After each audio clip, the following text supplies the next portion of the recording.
Oh, right. Good morning. Good morning. It is Tuesday night for us, Wednesday morning for you guys. You know what that means. Bible study. Bible study, 7 o'clock, every single Wednesday night, guys. It's the only time to be interactive with us because, as you know, these devotionals are pre-recorded and then with the release at 3 o'clock in the morning. It's teaching service. And then Sunday is live, but obviously we can't interact with you because we're in the middle of service. So Wednesday night Bible study. I can, you can't. So Wednesday nights we have worship, we have Bible study. We call it a teaching service, but it's Wednesday night at 7 o'clock California time. So also, I haven't said this in a while. We are less than 60 subscribers away from hitting 10,000 subscribers. Really? That's crazy. Yeah. Wow. I remember putting it on Facebook. I'm like, oh my God, we're almost at 1,000. You know? Or, oh my God, we're almost at 100. So, no, 100 got reached a long time ago. But there's 4 ways to help this channel grow. 1 is subscribe. 1 is share it. 2 is share. 3 is comment. 4 is hit like. Those 4 things. Usually these devotionals probably get around 500 views. If all 500 of you did those 4 things, what happens is the algorithm, YouTube, they're like, oh, there's a buzz going on in this channel.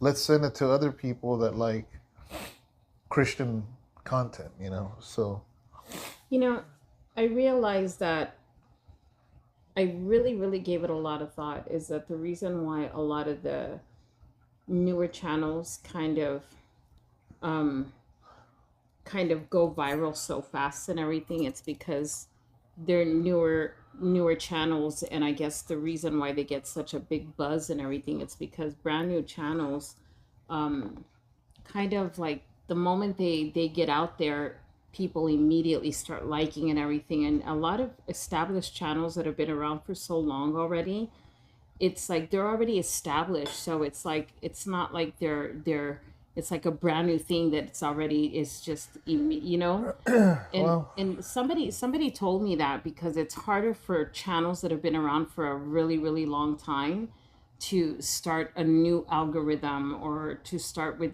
brand new it's kind of harder for them to, because they've been established already for so long, and just to, I don't know how they do it, but it's different. yeah. And I'm like, well, you know what, that's okay though, because if we're gonna start something, we want it to mean something, you know. Yeah, I mean, I'm not sure if that's how it works. For me, every channel that I know that has been successful.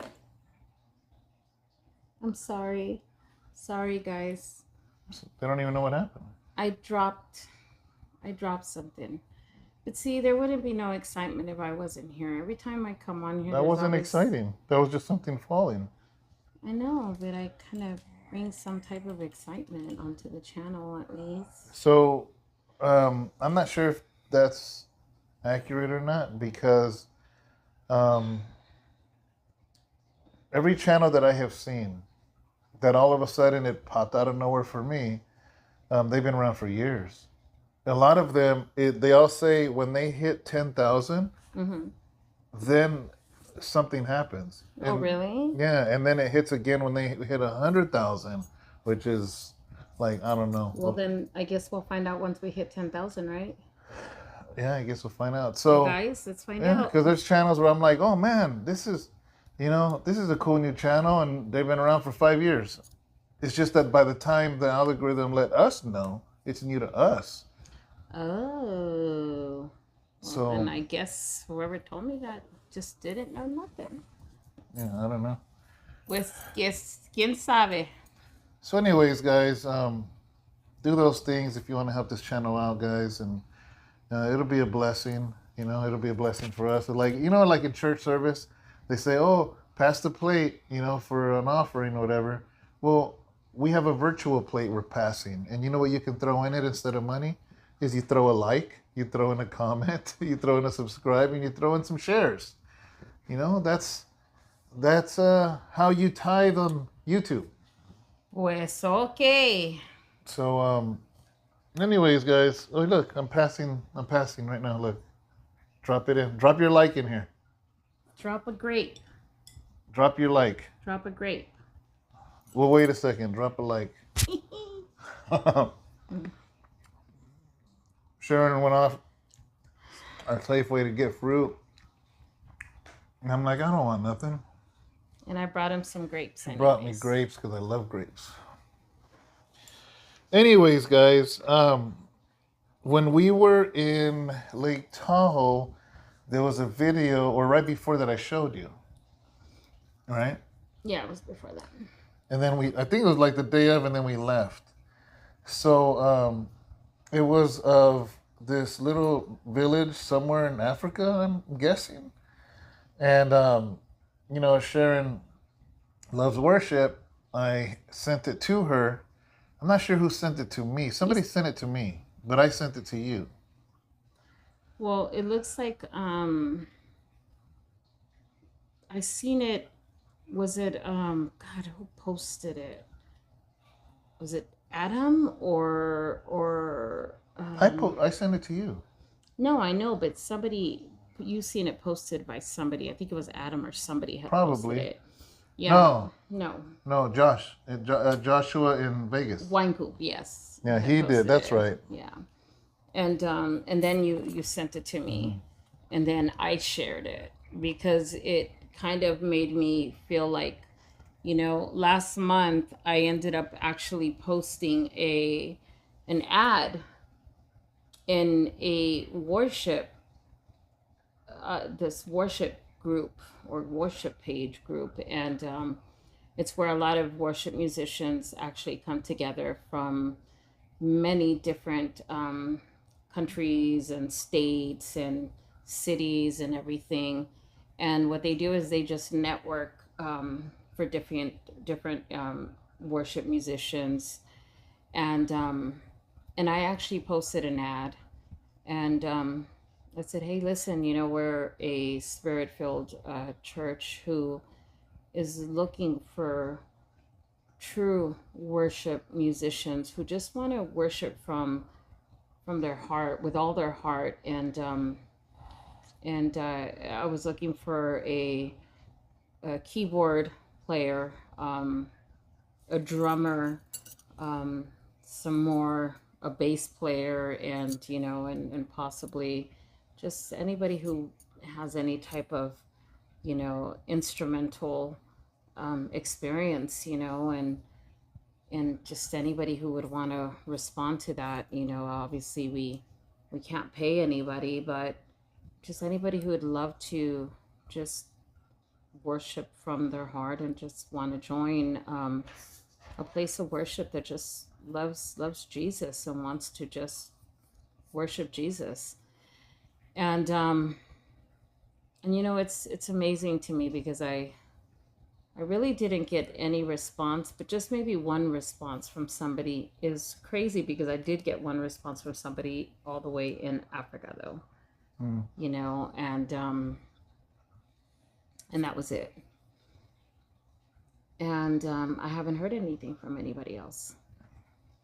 And then you showed me this video, I'm going to show it to you guys in a minute. So. and it moved my heart, but it just made me so happy that I kept listening to it over and over. Sister Phyllis said she kept repeating it all the way to work. I did. I repeated it over and over and over and over, but it didn't move my heart in a bad way or in a sad way or anything. It brought so much joy to my heart, and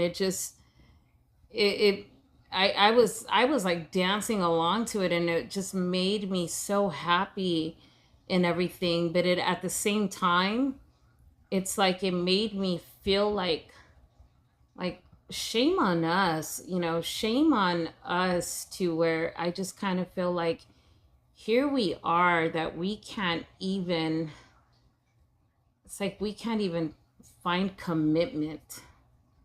And I just, you know, just watch it and you're just gonna, I'll just let it speak for itself. So check it out. Here it is.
So what do you guys think? Was that awesome or what?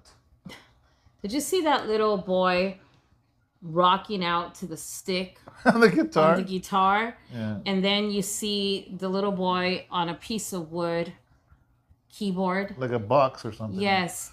But did you see through their make-believe instruments the ushering in of the presence that made those children fall to their knees?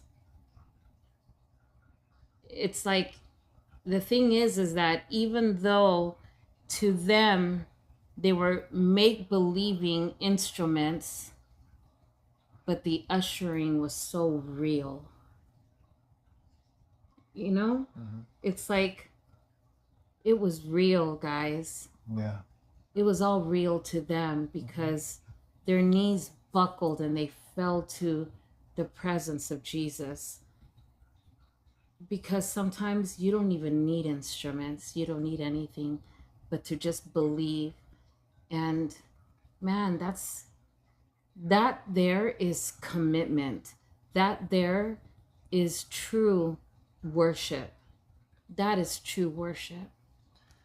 You know, I don't know what it is ever since House of Rest first started, 2011, I had a guitarist named Greg, but he had to travel all the way from Stockton to Modesto, and you know, I mean, he had a very busy job. He had a family, you know, and everything, and him going and he tried, you know, and I remember maybe he stuck it with me. Maybe the first 3 months, didn't see much growth, and I don't know if he got busy or lost interest. I don't know. Only that's between him and God. But it seemed like he got, from the outside looking in, like he got discouraged because it was like my mom and my dad, and maybe, you know, one other person would come or two other people, and for whatever reason, you know, and maybe he's like, man, you know, I'm giving my Sundays, because he used to work a lot. I think he was a manager at his company. Yeah. And, you know, his wife wouldn't come to service, so that means on his day off, he's away from his wife. And so anyways, that, and and then, yeah, so that was Greg. And then the other guy, Josh, just nobody has ever really stuck that plays instruments, and even people that do play instruments, you know, life, kids, health, you know, just different reasons, you know, we have never ever had musicians to say they're going to play on Sunday all the time. And it's weird because 12 years now, guys. And I wonder, do other churches have this issue?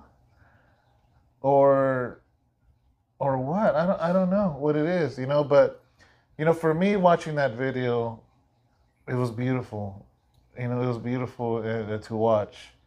Um, See these kids, just giving their heart. I mean, the one with the guitar, no, the drums, and he's just like shouting, like it was not even drums. Well, I gotta say that I've never seen that issue, because I came from a ministry where I've seen I've seen people so devoted to worship, where Yeah, worship was so, we never questioned. I used to lead choir, and people were devoted to choir, and I was devoted to worship, and our worship team, everybody, even if you sing or not sing, everybody was there for worship practice. And the worship leader was there, the worship, team, everybody, the instrumental players were there, everybody was always there. And here was the most amazing thing, that if there was not somebody who, if we did not have a keyboardist, there was somebody who learned it. yeah, There was a young person that would say, you know what, I'm going to learn this thing. And you would see them on their own time come in, and they'd be like, you know what, I'm going to keep playing, and I'm going to keep playing, and I'm going to keep playing until I learn it. And they would learn it, and they would become the keyboardist. And here's the most amazing thing, that there was a young boy that I remember when I was there. He was in my choir, and he literally took me to go buy my first guitar. When I still have it here, it's that guitar right there. yeah. Him and his brother, they used to sing, and his brother was learning to play the guitar, and he learned a few chords. And I said, teach me to play those chords. And I remember that they came over, and him and his little brother came over and taught me to play those few chords. Mm-hmm. And they had barely learned how to play those four or five chords. But you know what? They learned to play those 4 or 5 chords, and now they're playing the world conferences for that ministry. The World Conference is this week. Yeah, I know. Oh, But do you get what I'm saying? It's like they started from singing in the choir to singing worship, and then from the thing is that you want to make a choice, and you mm-hmm. want to do it. And if you love the Lord enough to just make a commitment to Yeah. do it, and if you stay committed to do it, then you just do it. And I So believe something's wrong just with our church then. it's not just our church. That's what I It's said. is Is that where a is our normal thing? heart? Because here's the thing: if we make a commitment, because there's people who make commitments to do things, and I see there's so many people, even within our ministry, within our church, that make commitments for things, and they stick to those commitments, and they love doing that. If you love something enough to do it, and you stick to that commitment, then you'll do it. And that's the thing, that you have to want to love to want to do something, and you'll just stick to that commitment and just do it. So, well, exactly. So nobody's committing. And so I almost would have felt Nobody better. has a desire. I almost would have felt better if you said, no, other churches have this issue. But basically you're saying no. So is Nobody it, has a desire is the thing. so, no, wait. Are you saying other churches have this issue or they don't? I'm getting confused. I don't think they have much of the issue. I think we have the issue because I think nobody has that desire yet in our church. And because they don't have the desire, they haven't made that commitment yet. And I think until they realize what it is that they want to do, until they really truly realize, they can't commit to something they don't want to do yet. until you make a choice, until you really find what it is that you want to do. And I think a lot of the times, until a person knows what it is that they want to do, So, they will not which commit. goes back to my conclusion. There's something wrong in house arrest because musicians just don't want to be there or don't want to learn or whatever. Anyways, you guys hear that little tiny violin I'm playing for myself? That's what that. Oh, that's an instrument. We have a keyboard. I'm gonna keep venting, guys. Just a little bit longer. Tolerate my venting a little bit longer. I remember a few years ago we bought a keyboard for the church because they said, you know what? If that keyboard is out there on the stage, somebody will play it. Matthew plays it. Nobody's played it for service yet. He just plays it after service. Well, we bought drums, electric drums, used but really good drums. Said, you know what? Let's buy them because if those drums are there, somebody's gonna play them. We have a cajon. When I preach, you see a guitar right there leaning. Well, we have a couple guitars. Yeah. So, but just pray for us in that sense because, man, this little worship team in Africa. Can you imagine how excited they would be if somebody took them a drum set, if somebody took them a real guitar, if somebody gave them some real microphones and a real keyboard? Can you imagine that? Can you imagine how excited I would be if I had a keyboardist, if I had a drum player? Oh my God, do you imagine what would happen? Oh gosh. I remember watching this. I told you guys in in prison that I would get a lot of TD Jakes VHS, Yeah. and regardless of how anyone feels about TD Jakes or not, the fact was that he was willing to send his all of his videos to prisons, you know, and nobody else is doing it. Charles Stanley and TD Jakes. Every prison facility I went to, they had TD Jakes and Charles Stanley. That means somewhere, somehow in their ministry, they said, let's flood these prisons with these sermons. And I'm so grateful for them. But anyways, one time I remember TD Jakes was talking about his worship team. And he says he started giving props to his lead musician. It might have been a keyboardist, and he goes, you know, this brother is so anointed. He goes, I don't know what he does, I don't know how he does it, but at the end of the sermon, regardless of what I'm preaching about, regardless of the tone it goes, he always comes in with a song that fits. He didn't practice it before. They just have an array of songs. And as I'm coming into the altar call, you know, it's like he matches it. You know, he matches it. They don't even have to say, you know, They just know what to yeah, do. they probably They're led by the Spirit. yeah, they probably practiced the worship songs in the beginning, but the altar call, and because sometimes it would just be him playing by himself. Yeah. You know, and he was just. It's been so many years since I watched it, but I remember, and I've always remembered that, and I remember thinking like, man, that's gonna be awesome when I have that, when House of Rest has that. You know, 12 years now.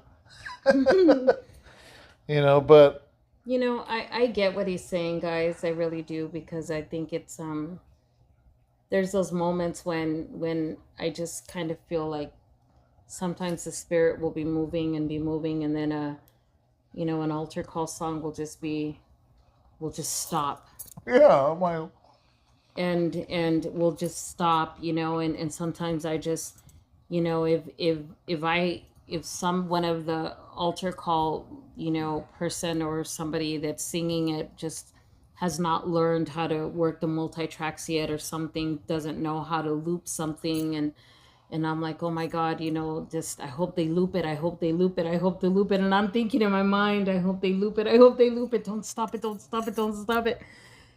And then it just stops, or, and I'm just like, okay, maybe I'll just go out there and I'll just play another song. And unfortunately that's what I have to do. But,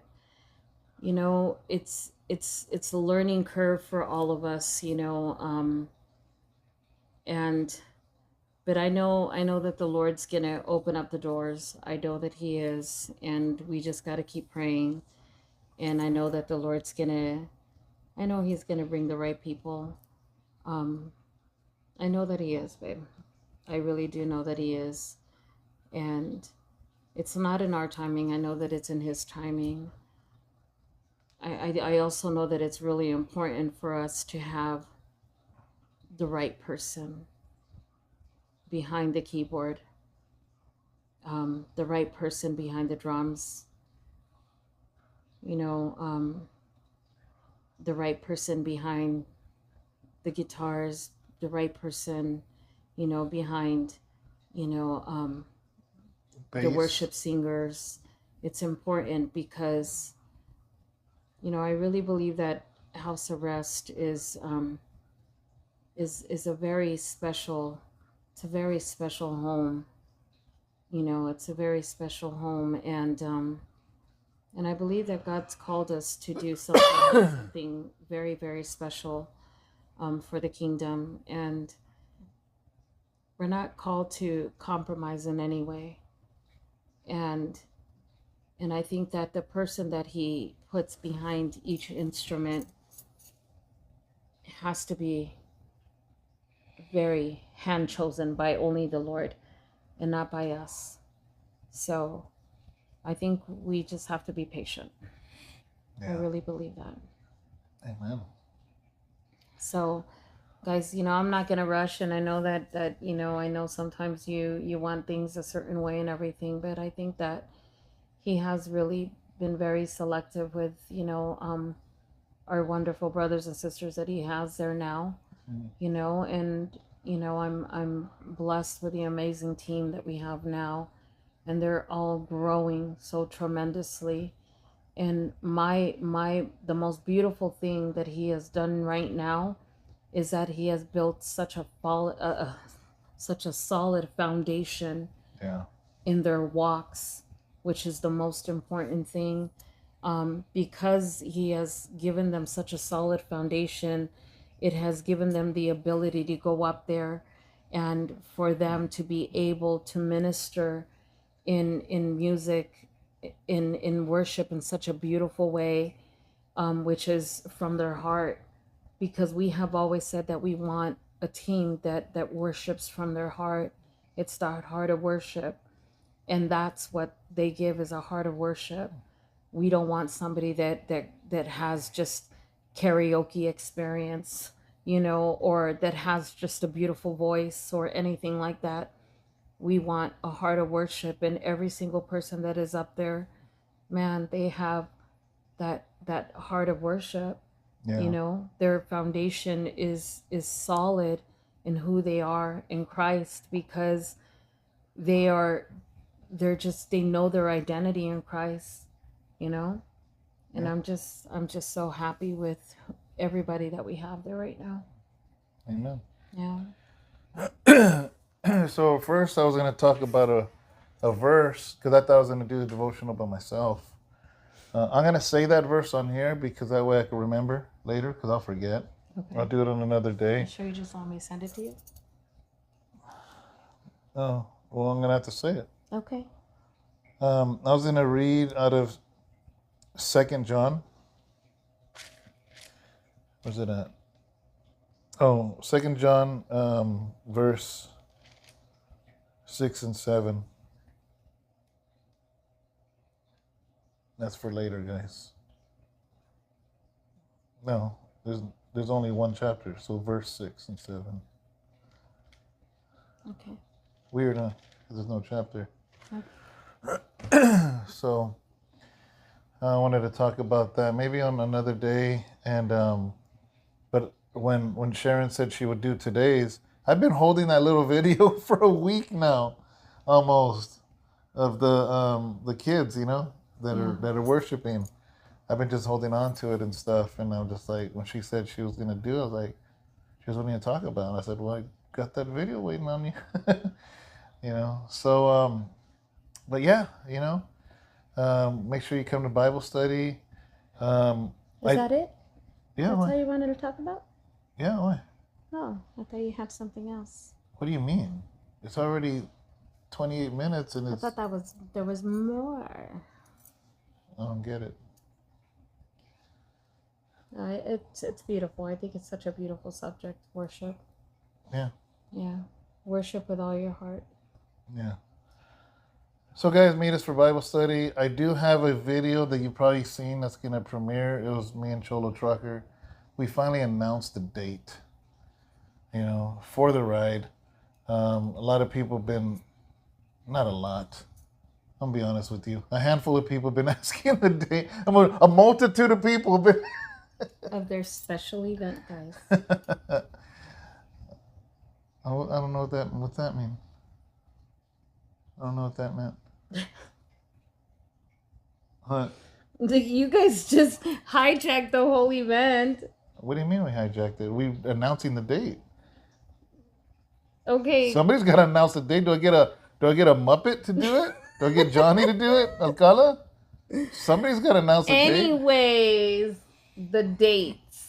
Yeah, so we finally announcing the date of it, and so that's premiering today. Actually, set it to premiere at 2:30, and we just mention the date, and that way people know what that is. So, anyways, will you look at the camera at least once in this 30-minute video, please? I'm gonna use that screenshot right there. You better That's not. gonna be the front of this. Then look at it right. Look at me, little puppet. She never looks at the camera. You guys ever? All you new people, You ever want to notice know? that? You want to know why? Because right now, even as I look at it, everything is so blurry. I really can't see anything. You know where the phone is, though, right? I'm sure you know where the phone is. Stop it. Knock it off. Anyways, guys, check out that video. It's premiering, and we mentioned the time, and we keep talking about it over and over, and you guys already know what it's about. But we just finally announced a date on it. Anyways, join us for Bible study, 7 o'clock. Really excited. We are actually finally finishing the life of King David. This is it. This is the end right here. The finale, the grand finale. Yeah, we're finishing that up. And we're going to go into something different. We want to go into a woman of the Bible next. What number devotional are we on already? I don't know. 7 something. Why? Just wondering. Well, I mean, why? Why are you wondering? Just wondering when we're gonna hit 1,000. Oh, that's 300 more. So next year, a year from now, next summer. Yeah, we need to do something very special for 1,000. Jump off a cliff with the, what are they called? What are they called? Parachutes. No, we can't do that. I know. I'm scared of heights. Me too. Jump off that cliff in Tahoe. No way, Jose. Remember that? Oh my God, guys! There's something called Lover's Peak, or what is it called? But that was Lover's Leap. Lover's Leap, you guys. Could you believe that people take a leap off of that and go to their death together as lovers, and they commit suicide? One? They commit suicide together. Is it just one couple that did that? So then it turned into like a urban legend type thing. But supposedly, no. He said that there was more people that did that. That is weird. They declare their love to each other and then throw themselves off? Boom. That was it. And I was like, what? What happens if one jumps and the other one hesitates? I know, right? That is crazy. I'm like, yeah. Lover's Leap. I've never heard of that. Lover's Leap. Lovers take a leap. Since we were driving through there after that 22-mile bike ride we did to Truckee, were coming back, and Veronica and Alex were telling us about it. No, she was telling us about it on the way over there. Yeah. And then on the way back, I'm like, look at that, look at that, look at all the people on that peak. She goes, that's it. That's Lover's Leap. I'm like, oh my God, that is So we crazy. stopped to take pictures. Yeah, it was crazy, guys. Yeah, but no, at 1,000, I want to hear in the comments what you guys think would be something really cool to do at 1,000. That's a year from now. I still want to know. Where gas is going to be $20 a gallon. We're probably going to be so poor by then, guys. Man. But 1,000 devotionals. What would you guys do at 1,000 devotionals? Like, seriously, that would be like so original. Like, so original. What would you guys do? Like, seriously. Obviously, we can't ride from San Francisco to Santa Monica because that's already being done. So we can't do that. That's like scratched off of the bucket list. It's not scratched off till we complete it, actually. Well, obviously that's going to be done. So, and it ain't going to be our bucket list thing anymore. So, what do you mean? It has to be something that only me and him can do. Only you and I. By ourselves. That's not going to be with anybody else. Me and you. I don't know. At 1,000, guys, okay? What if they don't even care what happens at 1,000? What do you mean? They care. How do I know that? Do you guys care what happens at 1,000? What's the difference with 999 or 1,001? Do you guys care? They care. My camera's not nodding. You guys care, right? Yes, they care. See, they said they care. All right. Bye, guys. We love you guys. See you guys for Bible study. All right. Later.